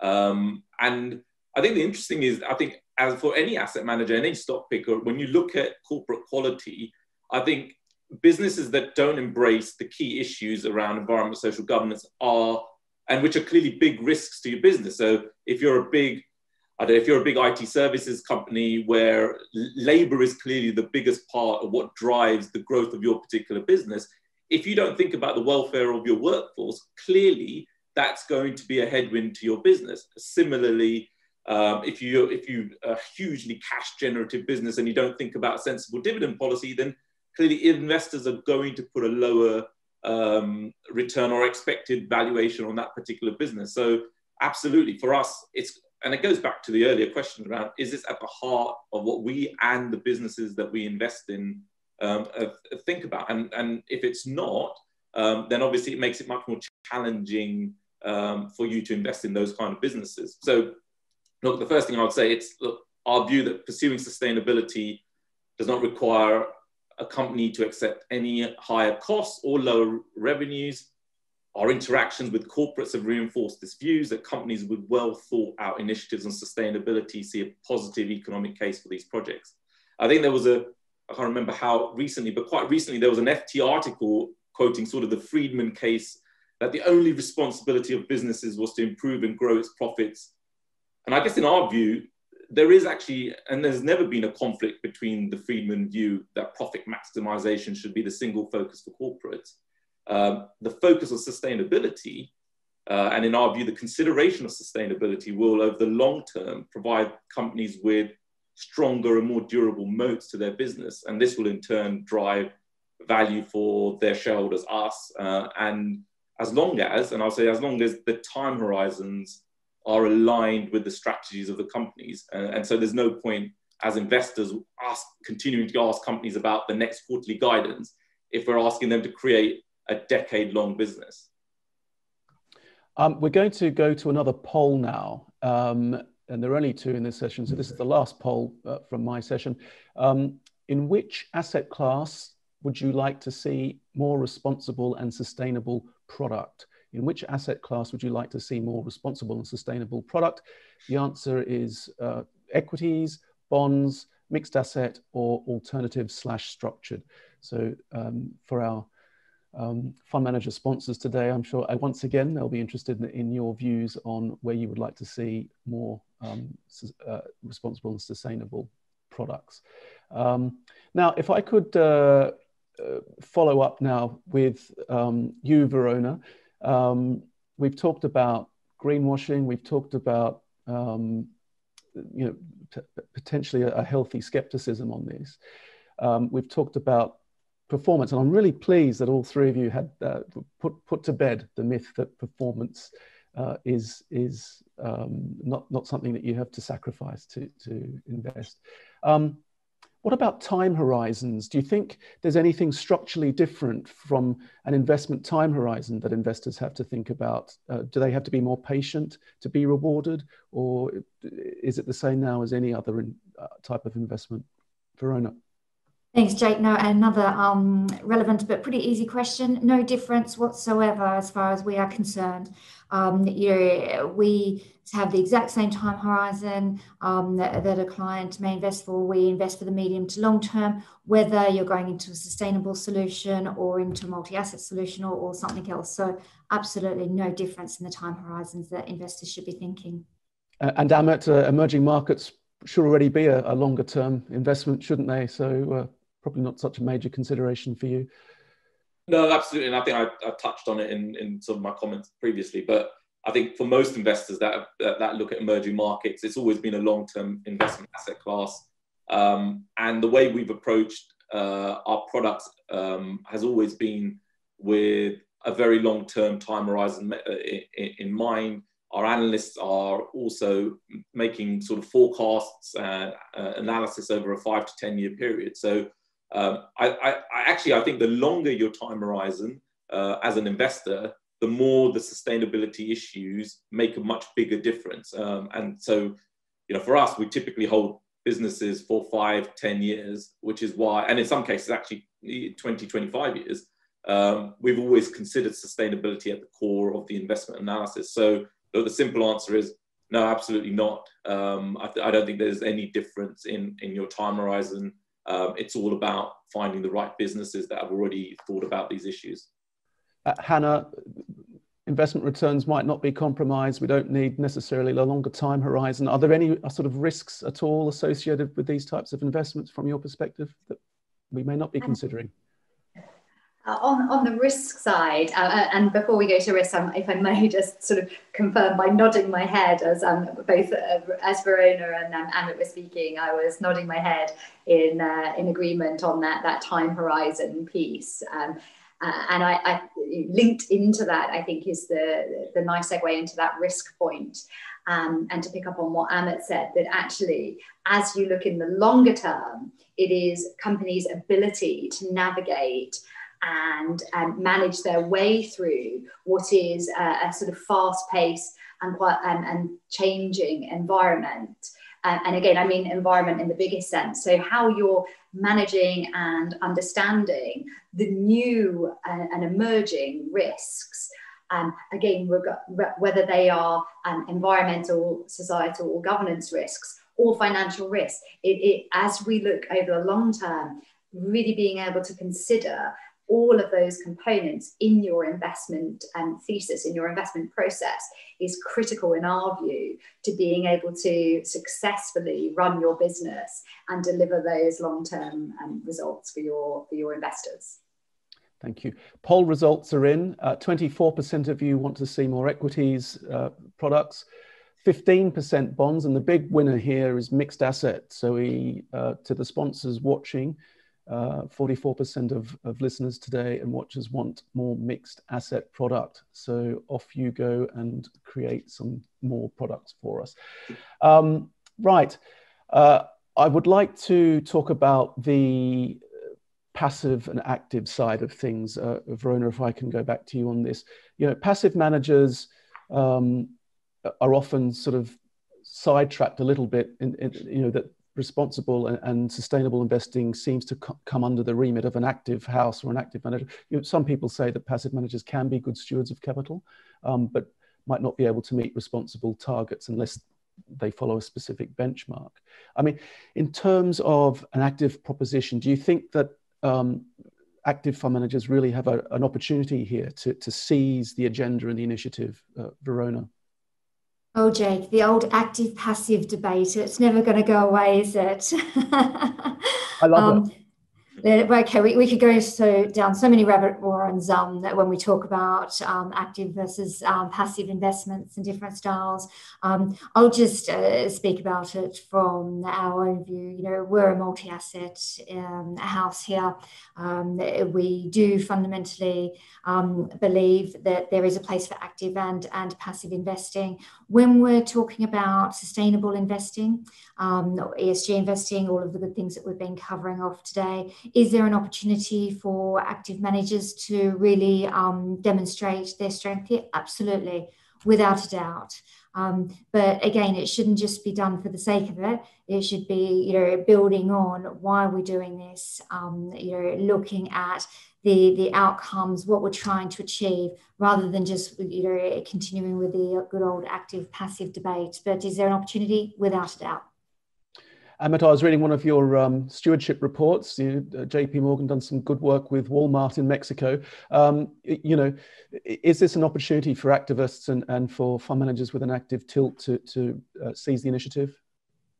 Yeah, look, absolutely. And that's a very appropriate example to pick up in that how, for us, a lot of external sources or external providers, including index providers, continue to be relatively backward looking. And if you look at, our engagements with businesses like Walmart Mexico or Walmex, is that there are issues that people have highlighted which are actually coming from the US parent rather than the Mexican business. And actually some of the areas that Walmex has put into place are sort of world leading in terms of how they approach recycling, their emission side, how they treat their employees, leave, etc. And so our engagements have been much more narrow and much more focused on what we think is financially material, whilst I think if you're looking and taking a more passive approach, you might end up excluding this kind of business because you haven't actually gone into the weeds. And I think within emerging markets, there is still, when you take the passive approach, there is still a big exposure to I mentioned this before, to energy, commodities, state-owned enterprises. And I think for most clients, investors, I think if you said that that's where your capital is going to flow to, if you take the passive approach, I think most would say, well, that's not where we want to allocate our capital. So I think the active side of this, or the active management side of it, still has a huge opportunity here. And I think the last bit I would add on here is that, particularly as the ESG agenda has evolved significantly, engagement and the engagement in the right areas has become much more of a material advantage. And so we developed a materiality framework over the last year, which allows us to actually have specific engagements with corporates on what we think are the most financially material ESG issues. And again, you take a passive approach, and you just can't take that narrowness of approach and have a dialogue with corporates to understand whether they take things seriously, whether it's embedded in what they do, and whether then it will create a real sustainable advantage. So again, I don't think there's any surprise there, but I certainly think the advantage still is in an active space on this front. Hannah, agree, disagree? You probably won't be surprised to hear, Jake. So Schroders, as an active manager, would absolutely reinforce that within sustainability and within ESG, we had that opportunity to truly add value for our clients. And for us, engagement and active ownership is a really critical part that we believe allows us to differentiate ourselves from those passive providers, and truly going on that journey with management as they evolve their businesses and adopt and adapt to more sustainable investment practices, and is really critical to us. It is about investing in leading companies today, but we do want to also go on that journey with companies and with management as they seek to adopt those more sustainable investment practices. So our investors at Schroders lead on a number of engagements with individual companies that they invest in. And it's one of the areas over the past few years that has really sort of grown. So if we sort of went back 5 years ago, engagement at Schroders was very much led by the sustainable investment team, the specialists in sustainability. Increasingly, our investors who know their companies incredibly well are taking that leadership and ownership and really partnering with the sustainable investment team to drive and encourage companies to move to more sustainable practices. We're almost in the situation we're going to have to round up, but there are a couple of audience questions that have come in that I'd love to address. If you could keep your responses short, and then I'll have a final sort of conclusion question. Question from one of the audience members: do the panel believe that there is a possible investment solution to help clients clean up the ocean, or is this the responsibility of individual states? So interesting, you know, is it fund managers that should be sort of helping out here, or is it governments, you know, who should step in? Amit, could I get you to have a quick response to that one, please? Look, I think the responsibility is for both parties. I don't think it solely resides on one. I think one of the things that we've seen is clearly regulation and government influence, particularly in Europe, as pushing both ourselves as asset managers on how we direct capital, but also on businesses to ensure that they are managing their businesses in the most responsible manner. So the short answer would be both. I think as an asset manager, the onus on us is on how we direct equity capital and cash of our clients to businesses either that are not polluting or not sensitive to those particular areas, or ensuring that we don't invest in particular areas that we think are particularly sensitive. Anyone else want to have a quick response to that as well, or can I move on to another one? Okay, in the interests of time, are panelists reconsidering how they use the word sustainable in light of the upcoming strict EU taxonomy guidance on how the word can be used? Hannah, as a policy setter, perhaps I could ask you that one first. So this is very much at the forefront of some of the work we're doing at Schroders right now. So earlier today, I was talking to my colleagues on exactly these points and the new regulations that we face and the implications. I'd go back almost to the very beginning of our conversation where we talked about the importance of making clients and investors really understand what it is that we're setting out to achieve. And part of the new regulatory framework is supporting that greater transparency to make sure that clients really understand what it is we're doing. So yes, we will ensure that all of our funds comply with the relevant regulations, but being very clear to articulate how a fund is sustainable and what it is doing in order to meet the required guidelines. So that common language is so critical to the success of the new regulations. Very quickly, Verona, final question from the audience for you. Costs. Is there an additional cost, do you think, in terms of putting together a responsible or a sustainable portfolio, and how do you deal with that? Yeah. Really good question. I'm really glad that that's the last one that you've got for me today.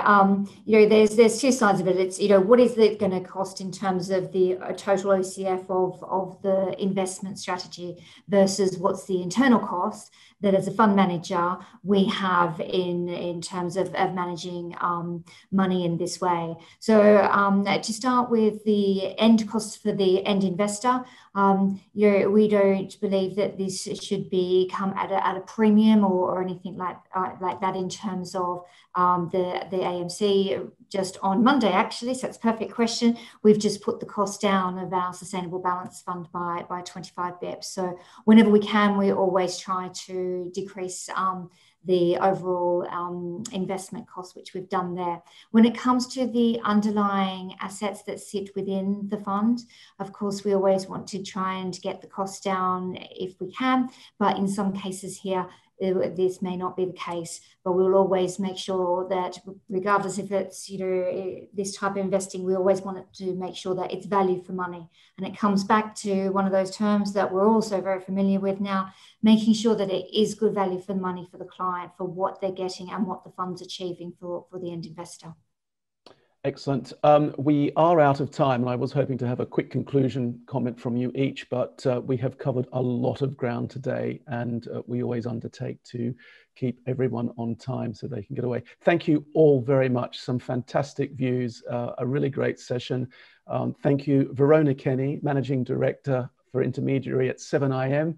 Thanks, Jack. Amit Mehta, who's the Portfolio Manager for EM at JP Morgan, and Schroders, Hannah Simons, Head of Sustainability Strategy. And thank you for your input, audience, today with those responses to the poll questions. Plenty of food for thought for our fund manager sponsors there too, and that's always good.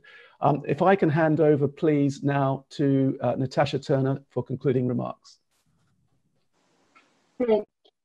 Yes, I hope you've all enjoyed today's event as much as I have, and thank you all for taking the time to attend this morning. We have covered a lot of ground. I think it's clear from Steve's opener that a multitude of surveys, research, anecdotal evidence shows the increase in flows into ESG and also the popularity among really all demographics.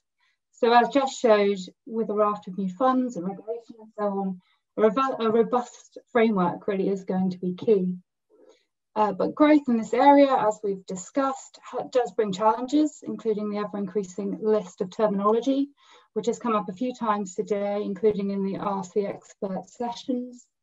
And then we heard on information flow, from which we heard a great explainer from Danny exploring risk appetite with clients.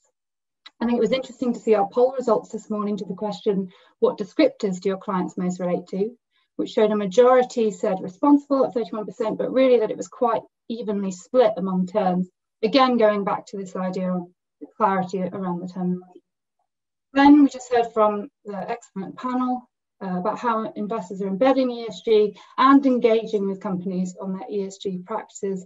And I hope you'll agree it's been incredibly useful to get down really to the nitty-gritty of these processes. So thank you to all the panelists for sharing those. Again, this idea about clarity on terminology come up. So I really think this will be one of the sort of main takeaways from today for many people. And as it was mentioned, it will be interesting to see in a year's time how advisors will be speaking about ESG with their clients and how clear advisors feel managers' communication about their responsible processes are. So thanks again for joining us today. You won't have to wait a year for our next ESG Pathways event. That is going to be held on the 8th of December. So do look out for that and for other things that ESG Clarity has coming up. I hope everyone's had a wonderful morning and has a wonderful rest of the day. Thanks from me.